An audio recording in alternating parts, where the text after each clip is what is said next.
بسم اللہ الرحمن الرحیم۔ عارف کے نام کا نقوش۔ عارف کے اوپر سے جادو، جنات، اثرات، بندش، نظر بد اور بہت سی ایسی علامات جو کہ عارف چاہتا ہے کہ مجھ سے دور رہیں، تو اس نقوش کو عارف نے فوٹو کاپی کروا لینا ہے اور پیچھے اپنا نام، اپنی والدہ کا نام تحریر کرنا ہے اور اپنے گلے میں یا دائیں بازو کے اوپر اس کو خوشبو لگا کے باندھ دینا ہے۔ اگر چھوٹا بچہ ہے عارف نام کا، اس کے سرانے کے اندر اپنے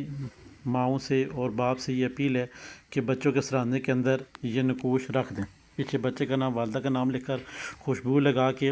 کوئی بھی بچے کو بیماری ہے، نظر بد ہے، رو رہا ہے، ڈر رہا ہے، کسی قسم معاملات ہیں بچے کے ساتھ، تو وہ نقوش کے پیچھے تحریر کر کے نقوش سرانے کے اندر رکھ دیں گے۔ اب ماں باپ کو چاہیے کہ جیسے اذان ہو 19 بار، اذان ختم ہونے کے بعد 19 بار بسم اللہ الرحمن الرحیم پڑھ کر تیسرا کلمہ 3 دفعہ پڑھ کر آپ نے بچے کے اوپر دم کر دینا، انشاءاللہ بچے کے رونا دھونا اور جو بچے کی بیماریاں ہیں وہ ختم ہو جائیں گی۔ عارف نامی شخص جو بڑا شخص ہے، اس کے لیے بھی یہی ہدایات ہیں، جب بھی کوئی کام درپیش ہو یا لگے کہ میرے اوپر جادو، جنات، اثرات، بندش ہوگی یا کوئی معاملات ہے جو میں نے کرنے ہیں، تو 19 دفعہ بسم اللہ الرحمن الرحیم پڑھیں گے اور اس کے بعد 3 دفعہ تیسرا کلمہ پڑھنے کے بعد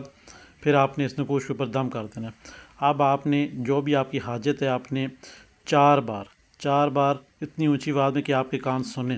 اس نقوش کے ساتھ شیئر کرنی ہے۔ اللہ کے حکم سے انشاءاللہ یہ جو بسم اللہ الرحمن الرحیم کے نقوش کے موکلات ہیں وہ آپ ساتھ 100% کام کریں گے۔ آپ کا کام 1 گھنٹے میں یا 1 دن میں انشاءاللہ ہو جائے گا اللہ کے حکم سے، مگر جیسے ہم بتا رہے ہیں ویسا ہی آپ نے کام کرنا ہے۔ کسی قسم کے دنیا کے معاملات ہیں عارف نامی شخص کے، تو وہ اس نقوش کے پیچھے تحریر کر کے اپنے بازو پہ باندھے گا تو اللہ کے حکم سے ہو جائیں گے۔ تو تمام احباب سے گزارش یہ ہے کہ ہمارے چینل بسم اللہ الرحمن الرحیم کو لائک کریں، سبسکرائب کریں، شیئر کریں، اور ساتھ میں کمنٹس میں جو شخص زیادہ اپنا نام تحریر کرے گا، زیادہ بار اپنا نام لکھے گا، صرف اپنا نام لکھیں، زیادہ وضاحت طلب چیزیں لکھنے کی ضرورت نہیں ہے، صرف اپنا نام زیادہ تحریر کرنے پر کمنٹس میں اس شخص کے نام کا نقوش اور ویڈیو بنائی جائے گی۔ خدا حافظ۔